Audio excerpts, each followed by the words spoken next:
Okay, guys, great. So we're pretty happy with our edit.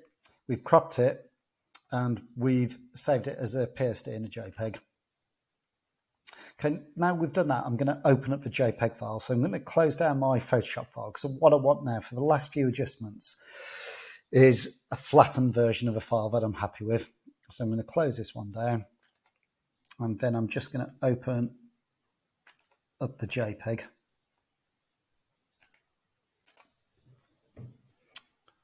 Okay, what you'll notice is with the JPEG file, all the layers have disappeared. So in your Photoshop file, you'll have all the layers there. So you can re-edit, tweak the image as you want to.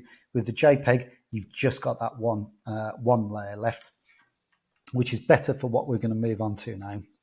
So I'm just going to zoom in again, Control and plus, and just again, look for anything that doesn't quite look right.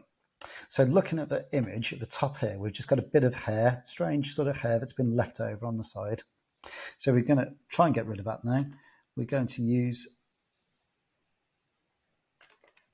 the patch tool. So on the left-hand palette over here, we've got a series of tools.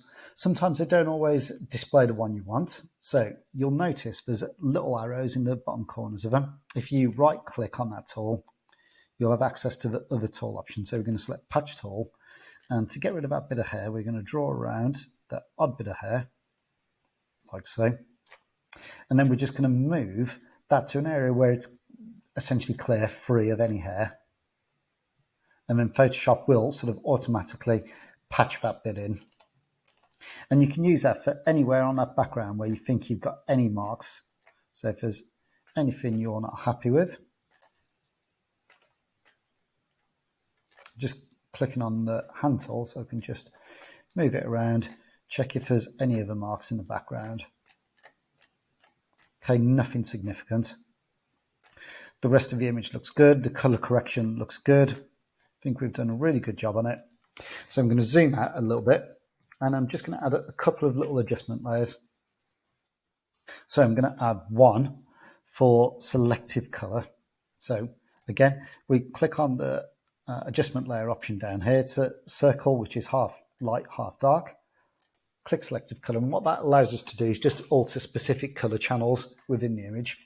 So for instance, if I select, let's say, yellows, and then move the bars up and down, you can see it's just the yellow areas of color that are changing and the rest are remaining unchanged. We're going to use, I'm just going to reset that.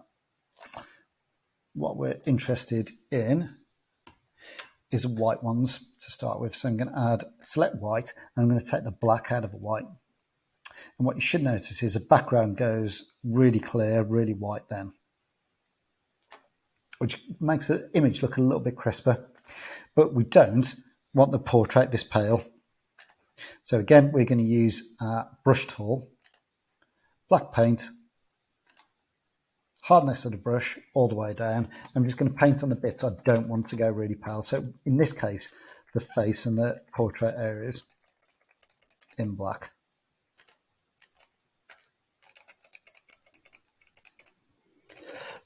And then those bits will return to their natural color. If I turn off a layer now, you should just see it's just a background that gets a little bit brighter. Okay, good. Right.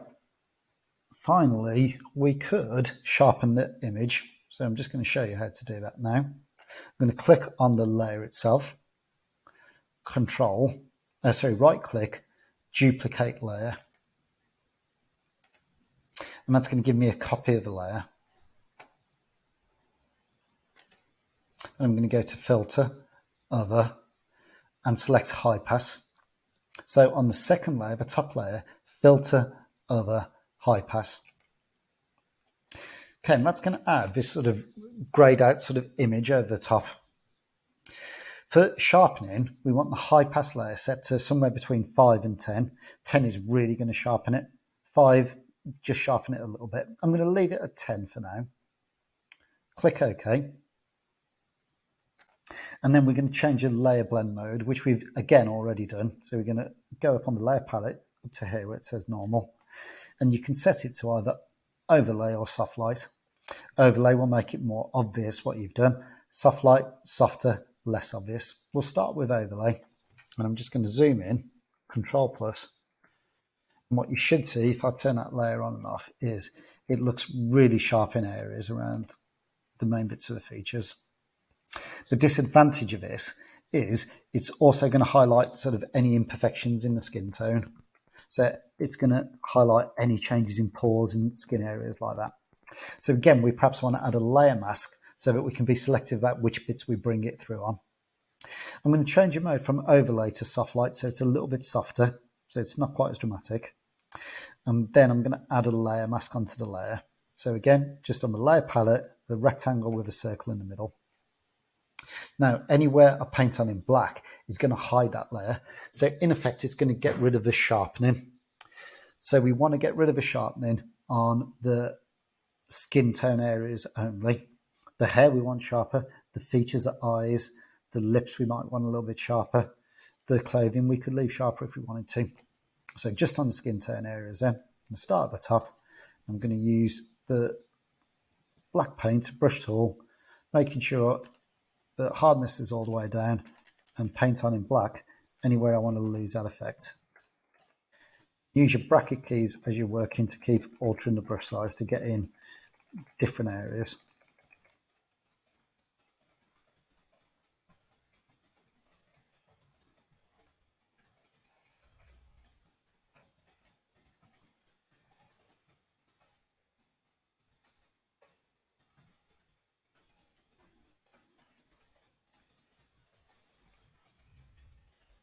So we're just being selective about where we do want it sharper and where we don't.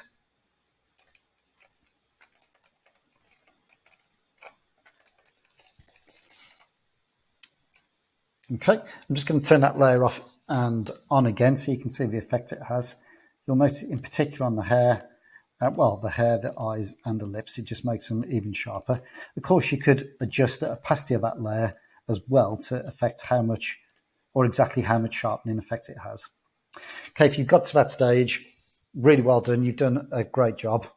The key things, turning layers on and off, checking for any flaws in your editing, and just being really thorough and really precise with your work. Right, I'm just going to zoom out so we can see the final image. So if yours looks anything like this, really well done. You've done a great job and used some really advanced skills. Okay, I'm just going to, as always, finish by saving as both a PSD and then again as a JPEG file. Well done, guys. Good job.